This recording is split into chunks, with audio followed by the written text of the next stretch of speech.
આરબીઆઈએ repo રેટની અંદર 0.25% ઘટાડો છે એ કર્યો છે. હવે રિઝર્વ બેન્કે સતત બીજી વખત વ્યાજ દરની અંદર ઘટાડો કર્યો છે. હવે આ ઘટાડો છે એ 6% થયો છે.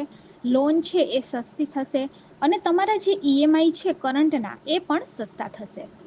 હવે આપણે વાત કરીએ તો ફેબ્રુઆરીની અંદર આરબીઆઈએ રેપો રેટમાં 0.25નો ઘટાડો છે એ કર્યો હતો અને હવે ફરીથી આની અંદર 0.25નો ઘટાડો છે એ કર્યો છે. હવે વ્યાજ દર 6.5થી ઘટાડી અને 6.25 છે કરવામાં આવ્યો છે અને આ ઘટાડો લગભગ 5 વર્ષ પછી કરવામાં આવ્યો છે. હવે રેપો રેટની અંદર ઘટાડો થયો છે એનાથી કયા કયા ફેરફાર થશે. હવે રેપો રેટ ઘટ્યા પછી બેંક, હાઉસિંગ અને ઓટો જેવી લોન ઉપર વ્યાજ દર છે એ ઘટી જશે. બધી લોન સસ્તી થઈ જશે અને ઈએમઆઈ છે એ પણ ઘટી જશે. મકાનોની માંગ વધશે અને લોકો વધુ રિયલ એસ્ટેટની અંદર રોકાણ કરશે. તો આવી રીતે રેપો રેટ છે એની અંદર શું કામ વધારો કે ઘટાડો કરે છે?